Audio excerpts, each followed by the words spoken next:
Welcome to Order Militaris Radio TV. We here are lifelong Catholics, and what we do here is all for free in love of Jesus Christ, in the most holy Trinity, in His holy Church, and will defend our Holy Mother, the Church. Our work is the true sense of apostolate. Any funds raised goes back into this work for equipment. This helps us to give you an unbiased, hard-hitting truth that is not controlled by political correctness or interest groups.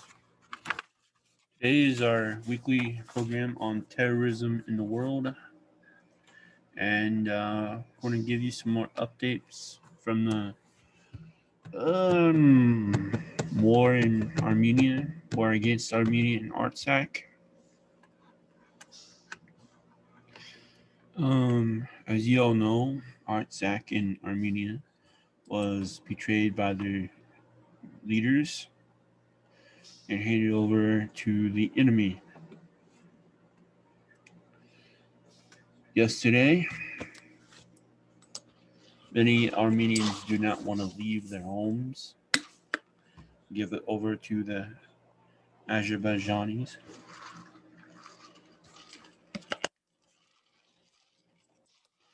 And a good number of the military does not want to surrender, does not want to give up the fight. That is good. That is real good. They have the spirit of the Crusaders in them, even if the leaders do not. So what's going on recently in Armenia and Artsakh? Well, they're being, tortured in a very brutal way for not listening to the Azerbaijani terrorists. If you want to, I don't want to call them troops because they're not military troops. They're more like terrorists. And Armenians don't want to give up their home without a fight, should you say?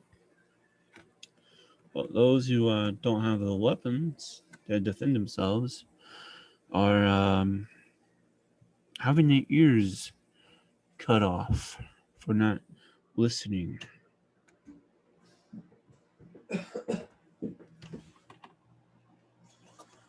Yeah.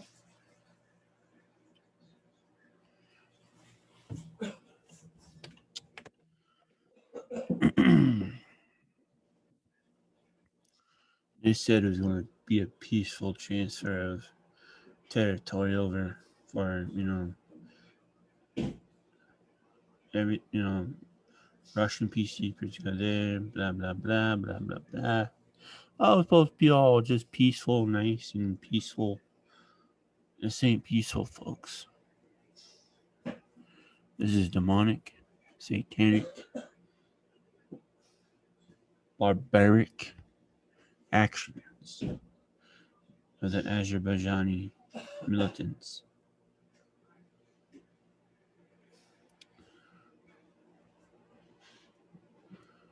Let's continue.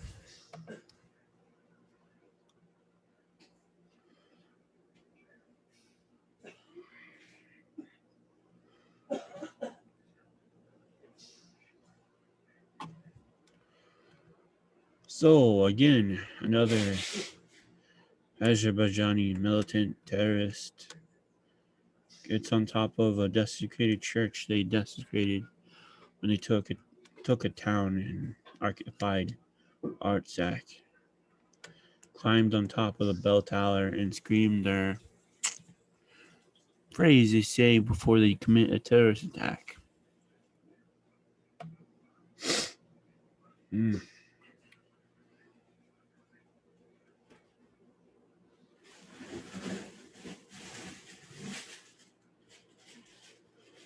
That is why we need to set up whenever there's a new government in Armenia, get them a proper war college and get them properly trained. So that when the fighting gets tough, you get real dogged down and mean.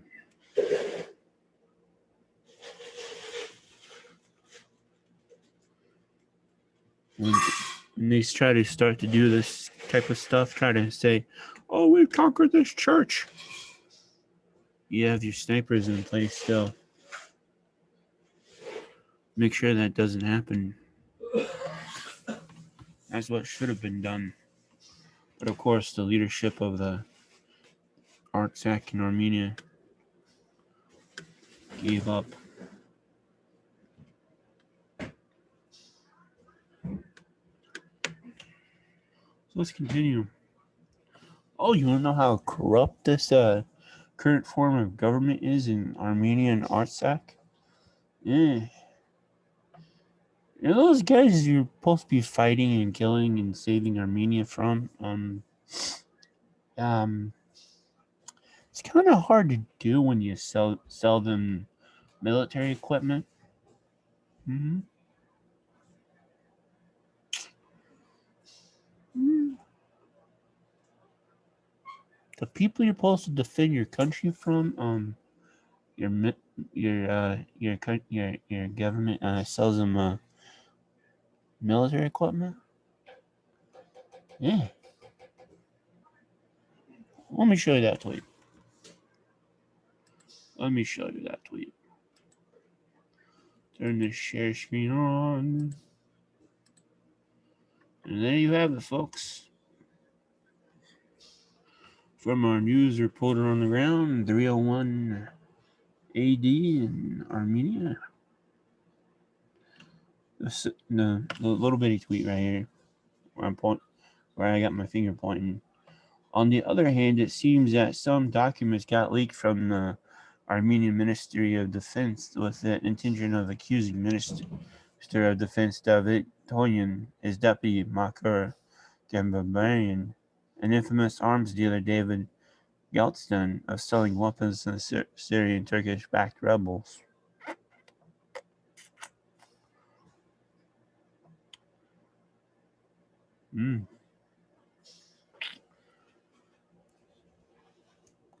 Oops. You can never win a war when you have a corrupt government like that. Why do you need enemies when you have a government like that?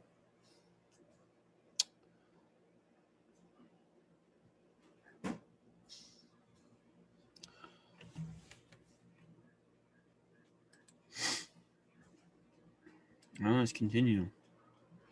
Now the militants that were fighting on the side of Azerbaijan, the ones in Iran, 3 Iranian border guards were killed in a clash in the northwestern part of the country in the province of West Azerbaijan. Now, if you dive deeper into 301's tweets, you find out they weren't your normal Syrian jihadist backed groups funded by Turkey or brought over by Turkey. They were also, let's say, the Kurdish fighters from Syria. So we have the known Syrian jihadi guys trying to want to come over thanks to Turkey. Who joined in the fight with Azerbaijan. Then we have the Kurdish fighters joining in. And you have the Azerbaijanis themselves. Plus, I don't know, suicide kamikaze drones by Israel.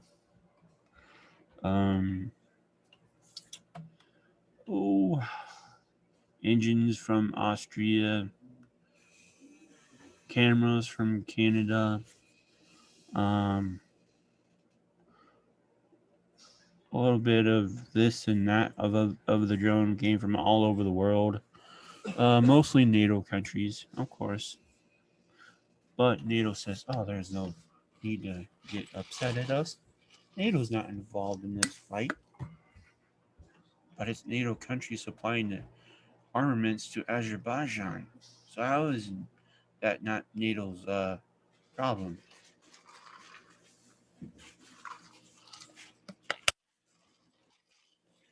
They could have picked up some sort of red phone or some sort of Zoom meeting saying to all the NATO partners taking part in the selling of this equipment, saying, "You might want to knock it off here.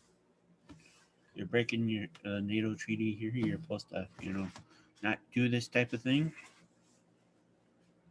But did that happen? Nope. They just turned the other way and put it underneath the rug, saying, "Oh, it didn't exist." Oh, and down to Poland. More on the Independence March update. The police are denying they shot the marchers and shot journalists and it was accidental. When you look at the photo of the actual journalist, let me see if we got it here. Let me see. Yeah, right here. Let me see. Let me get the share thing on here. It's graphic, folks. So stay. Yeah.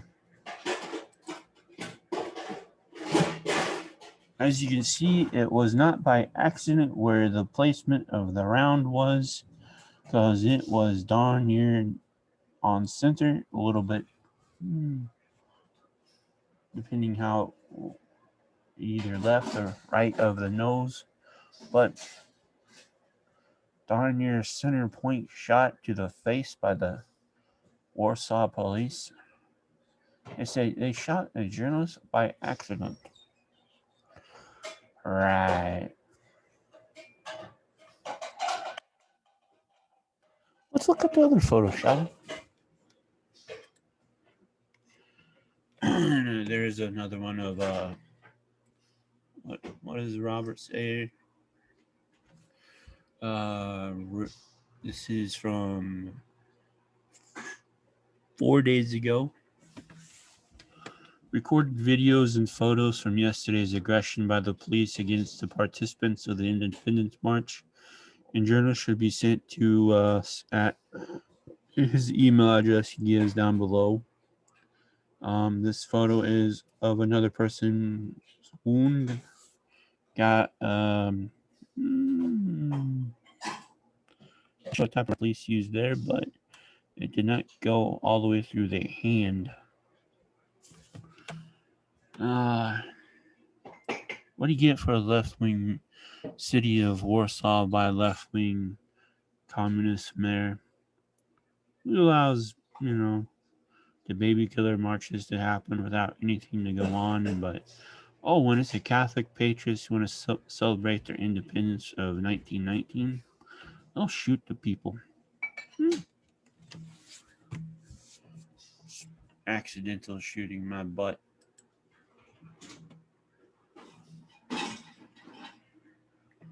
And here's one of the marchers who got shot in the face. Shot in the eyeball, actually, lost it. He was looking for his other friend who also lost an eye, which I believe Brother Alexis and I saw happen live on Polish TV on YouTube on November 11th. It was something totally different. That's for sure.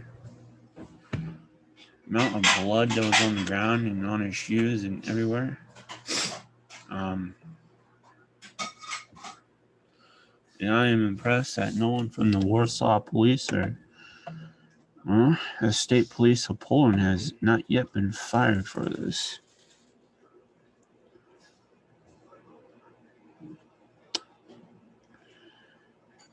That right there, folks, if you want to know what true police brutality looks like, that'd be it.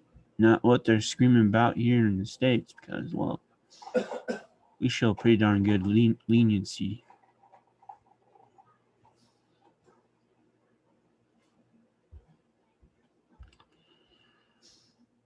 That is true, what do you want to say? Political terrorism, police brutality against Catholic patriots of Poland who wants, remember their victory at the Vistula River with the help of the Blessed Virgin, charging at the the Soviets. And they get met by gunfire by the police with shotguns. Yeah.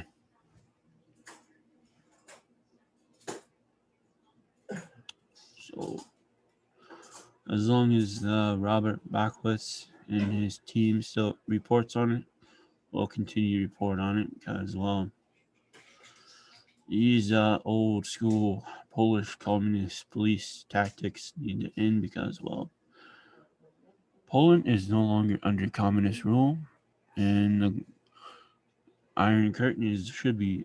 I mean, it's been since what, 91, 92, since the fall of the Iron Curtain. It is 2020 right now. These same communist police tactics should be done no more. Yep.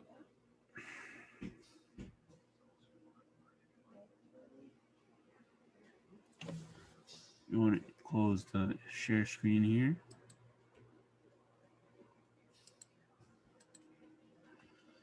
And we go to Spain now.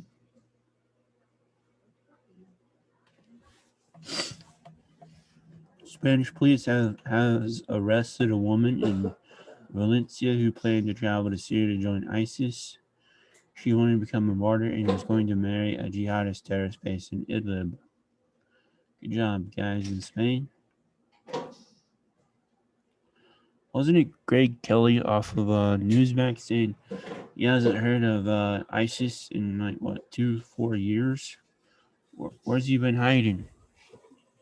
Yeah, ISIS in Iraq. Yeah, ISIS in um, Africa.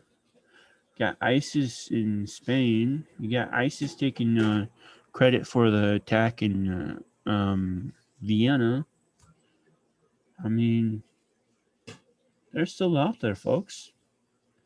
When that big push of so-called migrants into Europe of Islamists, those weren't refugees, folks. Those were ISIS jihadists in disguise using fake papers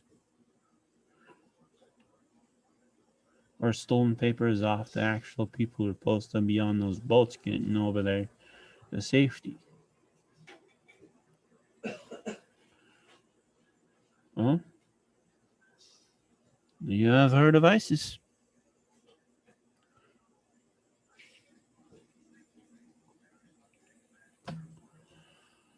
Okay.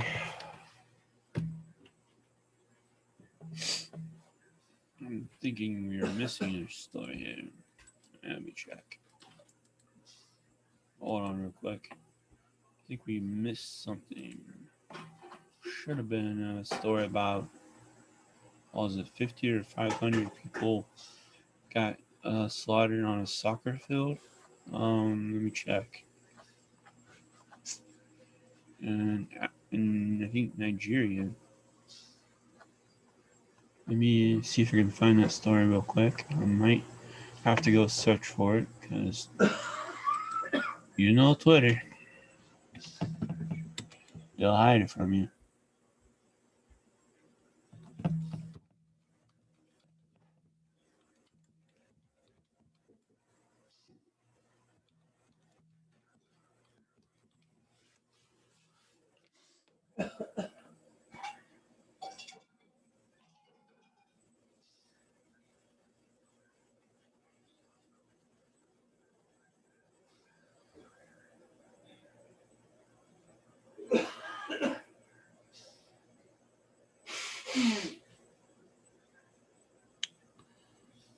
No, no, no. Let's see.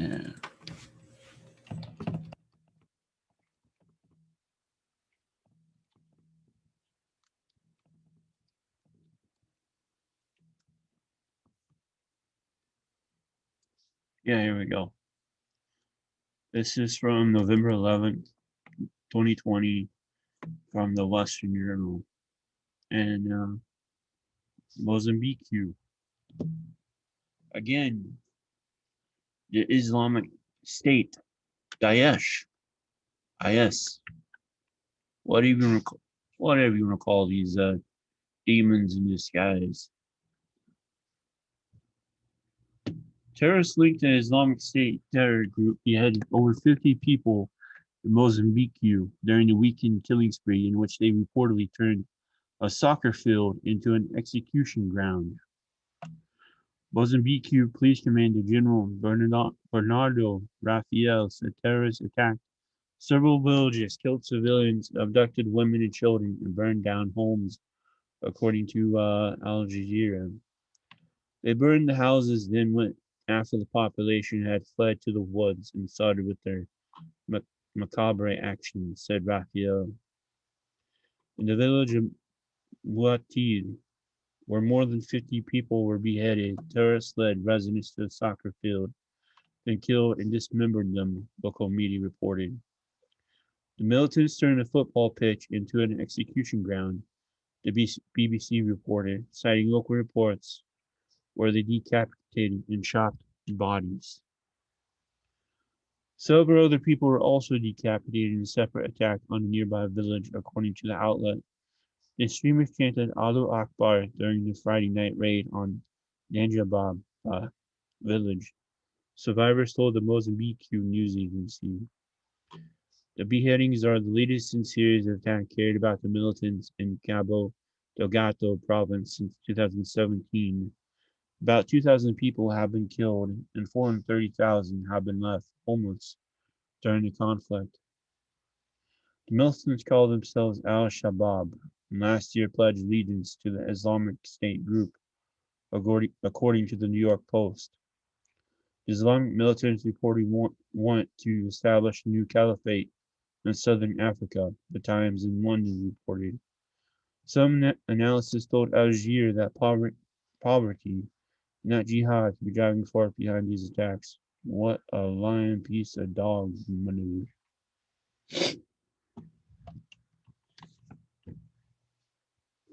When they scream Allahu Akbar, you know what it is, folks. That is their signal for terrorism.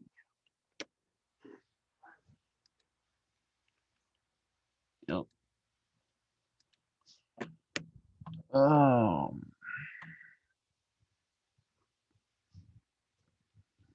Just think we tried to set up. Yeah. So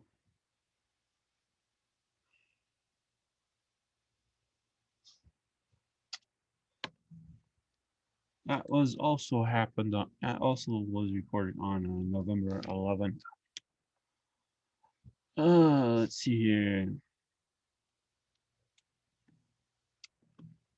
Yes, Great Britain. And to those in Great Britain, now under the new tyranny of the corona hoax, lockdown for another month, and I think Christmas is canceled in Great Britain. Thanks to your seculars in charge. I believe your churches have been closed too, but you don't know what happens when someone tries to, go outside for a breath of fresh air in a lovely fall day in the UK.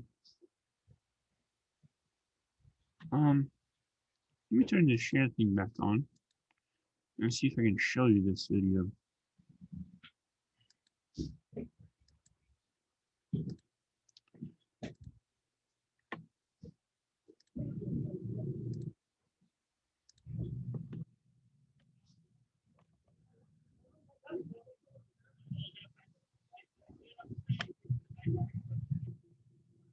This dude being arrested because he is outside in Great Britain without the corona mask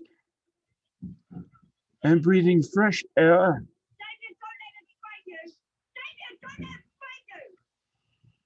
And he's just enjoying his day in the UK and trying to live some freedom.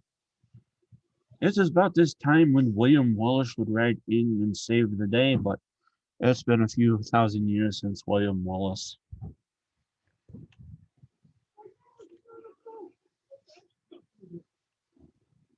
So we have tyranny in Great Britain.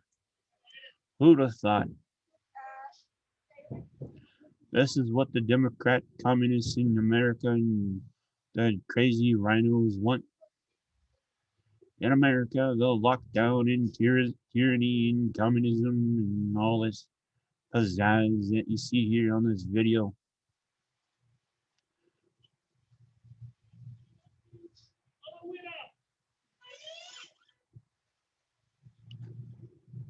And he's gone to jail probably for a bit.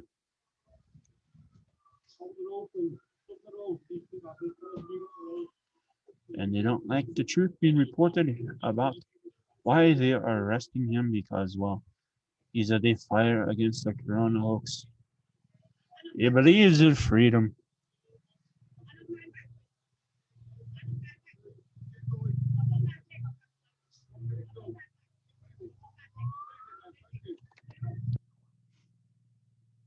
I think they're do.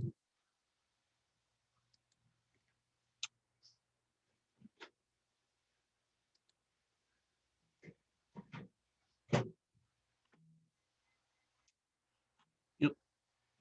So let's go to Gatestone now and read about this Britain too stepping toward totalitarianism.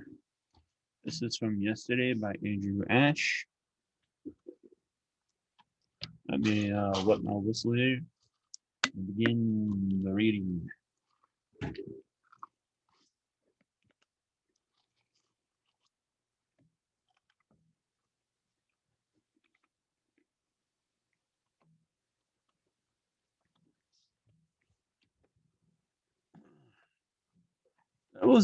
This is Andrew Ash writing it, and I'm just reading it and quoting him.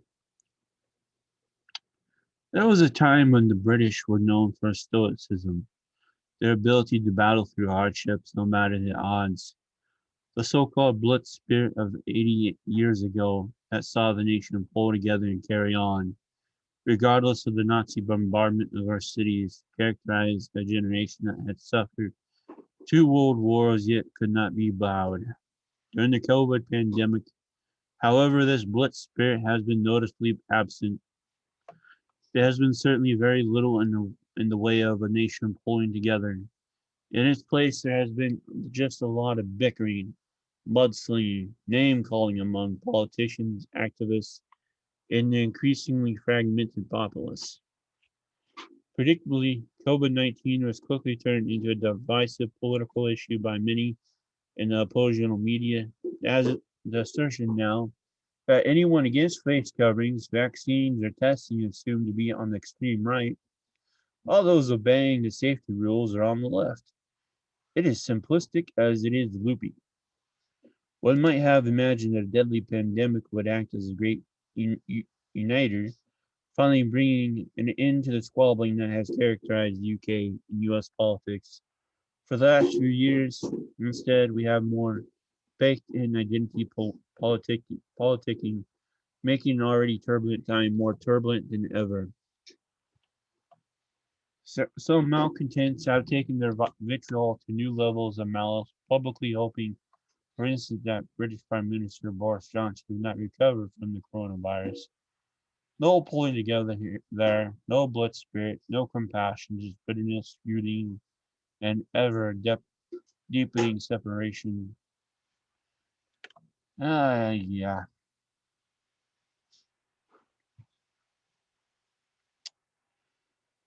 The fertile, airy soil of Cyprus space has become the perfect breeding ground for radicals of every stripe to spread their doctrine and division amongst the young, politically ripe millennials during lockdown, pitching everyone against everyone, left against right, young against old, black against white, woman against men. Uh, I could probably quote. I could probably go quote Ghostbusters and Bill Murray. Dogs and cats living together. Fire and brimstone falling from the air. It's just a mess out there, folks.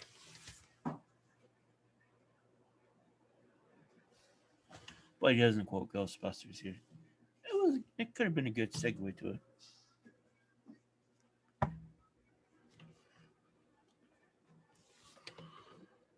Okay.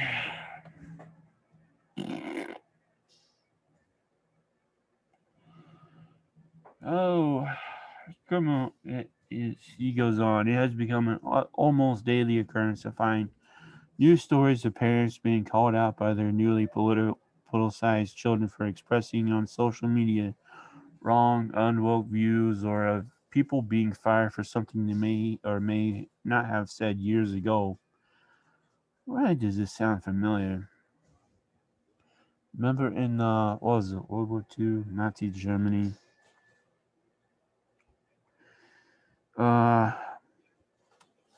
they had people turn people in.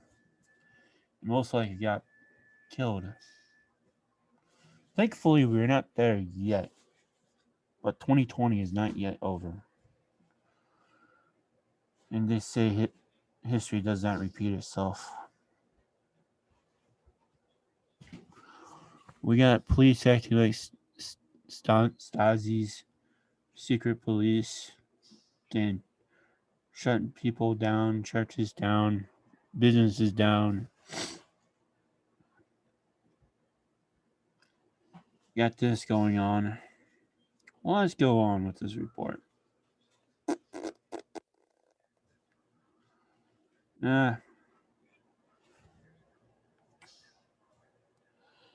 Okay, let's see here. Anyone who openly dares to emphasize the great in Great Britain is simply asking to be labeled a racist.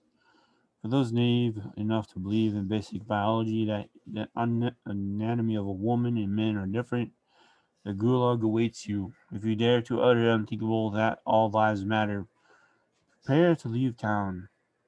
Or grab a gun and defend it.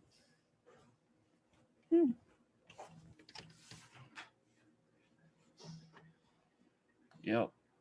And that's where we are now. We have entered the gulag system.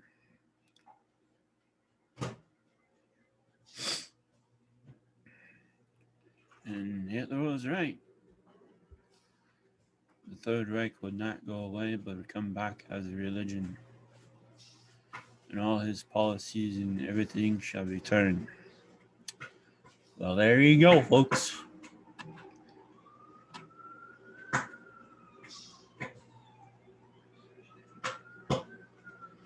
Let's see what we can do here.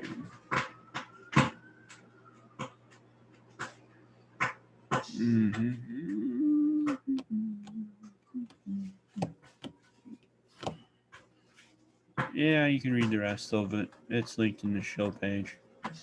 Now we go on to a new one by Coughlin, just published this morning. Europe's lax security aids Islamist terrorists. Ain't that the truth? Let me see here. Again, we're going to quote from Coughlin here. The latest wave of Islamist-inspired terrorist attacks to strike Europe has yet again exposed lamentable flaws in the ability of European security agencies to provide adequate protection for their citizens. In all three instances, the attacks in Paris, Nice, and Vienna, it has emerged that those held responsible for carrying out the attacks had links to global jihadi networks and went undetected by European security officials, meaning they were on the list. They're always on the list. And they always say, oh, we know who did it, but we're just not going to name them. They're always watching them. They're always on the list, but they don't do nothing about it. Meaning, if they're on the list, they have their address, they know who they are. All they gotta do is sit in the military, knock down some doors, knock some heads. End of the problem. But they don't want to do that, do they?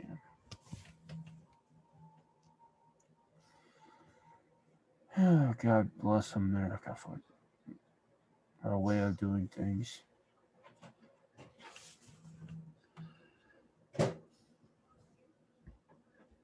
Moreover, the ease with which some of these involved in attacks were able to travel freely across the continent has once more raised concerns about Europe's lax border control, as defined by the European Union's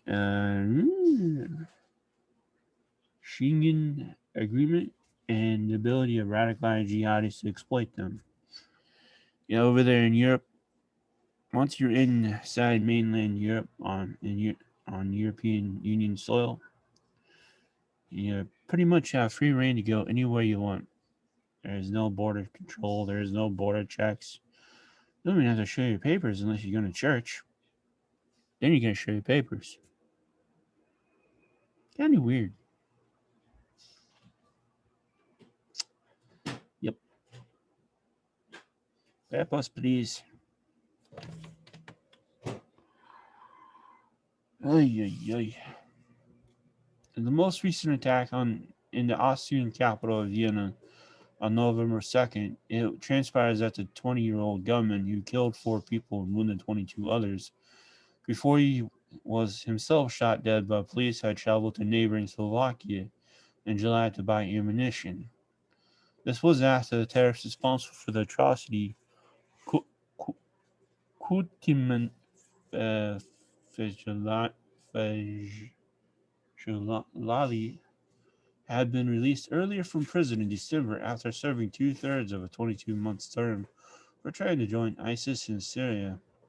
You know what? There's an easy way to do that. Anyone trying to join a terrorist organization, or is a terrorist, lop off his head. End of trouble. But that makes too much sense, doesn't it?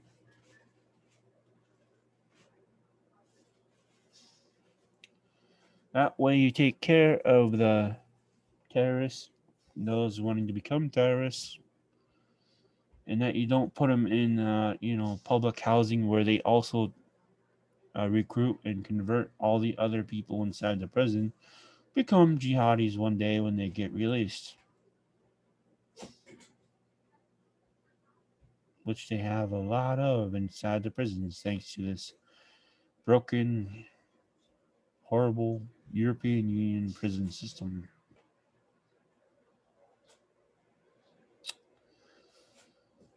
God bless Josie Wells.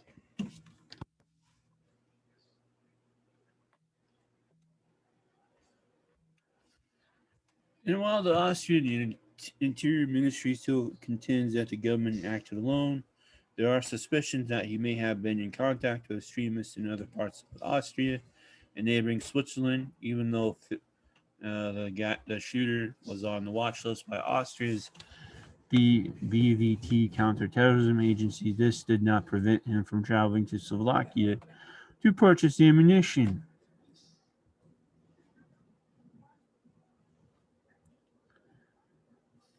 What type of security system does Europe have? Can we even call it a security system? When terrorists on terrorist watch lists can go to a different country to try and purchase ammunition,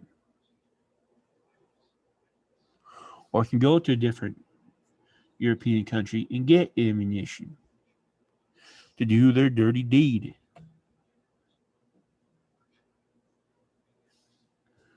What type of security force does Europe have? Is it just for show? I mean,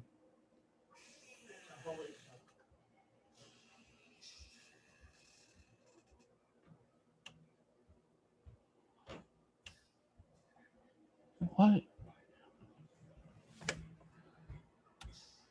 If Europe was, serious about, stopping Islamic terrorism, that they would enforce their watch list, make sure the guy did not leave town, put a nice little bracelet on his foot or something. Um, if he did try to leave the town, he'd be picked up by the I don't know whatever the country's special forces or special terrorism unit and picked up and not heard from ever again.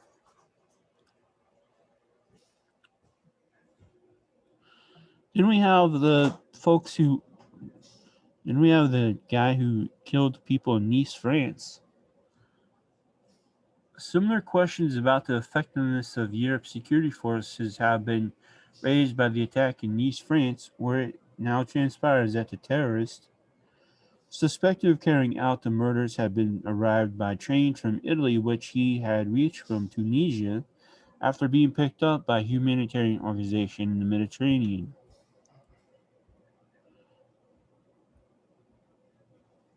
This same left-wing humanitarian organization, praised by Jorge Mario Bergoglio, aka Pope Francis, we'll have a show on him later this week,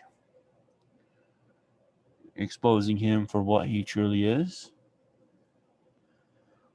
And that he praised this so-called humanitarian organization for what they were doing, bringing in bringing in known terrorists from Tanzania to get into Europe to do what they have done.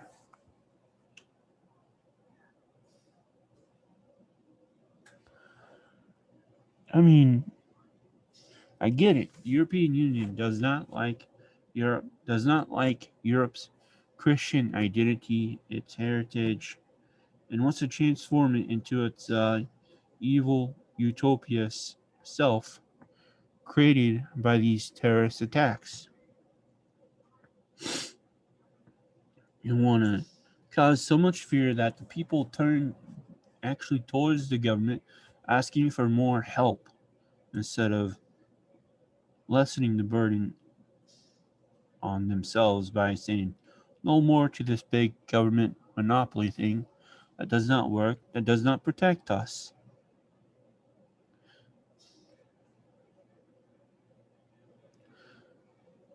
It is just uh, it's like it's all connected here, and I know it's all connected, but we have the deep state in U.S., which is a small elite ruling family running everything we know, banking, healthcare, politics. It's the same group of people probably doing, and they force people to depend on them even more when they try to do this. When they bring in these so-called refugees, and when these refugees cause mayhem and terrorist attacks, the people then turn to the government to look for more control, more dependence. When in fact it is the government who is causing all these problems and not protecting the people. When will the people realize this? That they need to wipe the slate clean, get rid of the status quo, which has been there since whenever the EU was started and all this, and not be afraid of their national identity, their heritage of a Christian Europe. Once they realize that and do that, they will begin to take protecting their borders, their sovereignty, even more serious. And these terrorists would not be able to come into Europe anymore once that happens.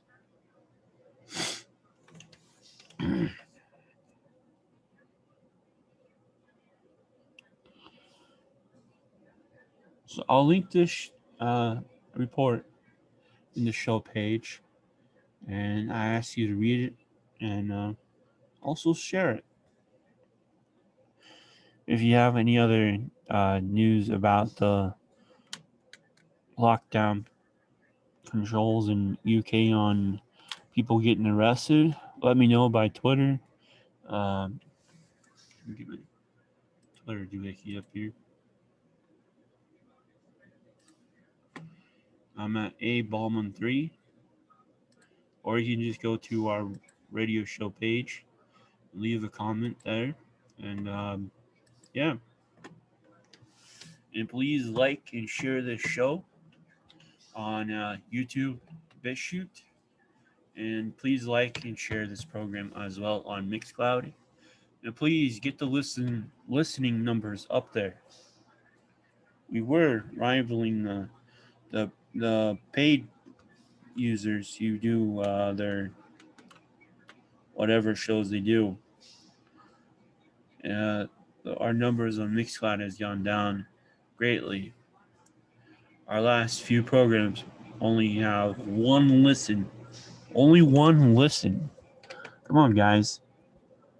You can take Mixcloud anywhere you go, and it's easier to listen to. Even though I am using the share function.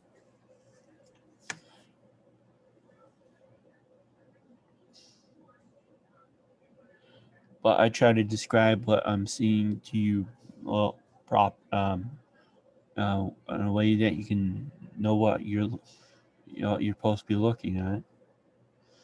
And when you can take Mixcloud and hook it up to your, if you have one of those smart cars, we can program it to play whatever programs you want on your car stereo through your smartphone, or you can take your smartphone and go jogging with it. You can listen to our programs through Mixcloud on that smartphone, and it uses less data than it does for video.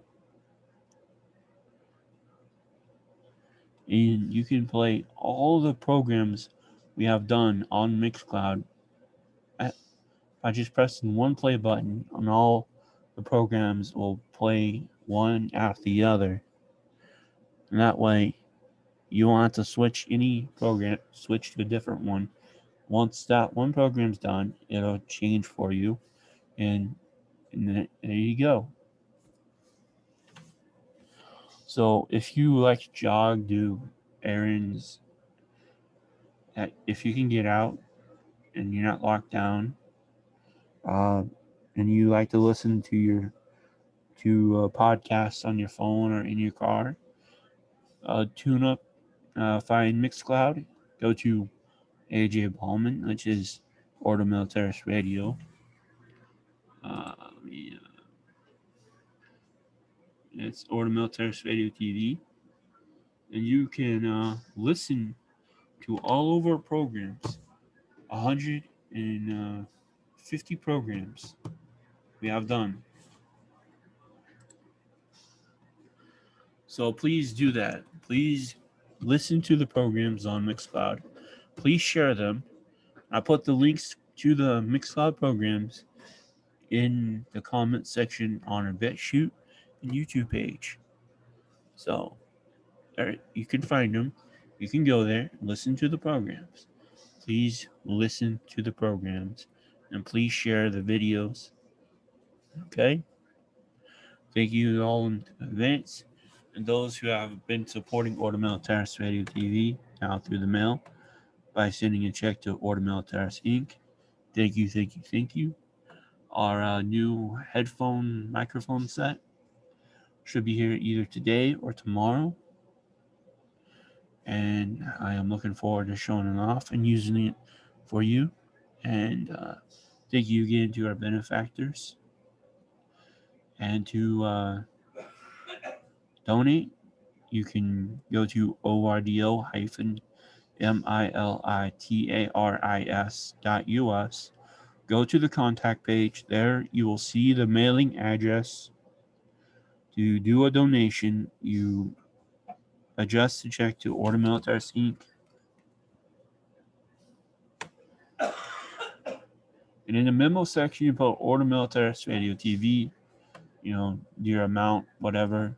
And also, please leave a little note in the envelope too, saying where this comes, who's sending it. We had a few come in that we weren't sure who was sending it in, so please leave a little note in that envelope too with the donation, so we know who to thank. And We like to write thank you notes and jot down the donation people who give so we know who and when has donated. Again, thank you to all who have donated. And again, this is Ormel Terrace Radio TV signing off. Deus Vol.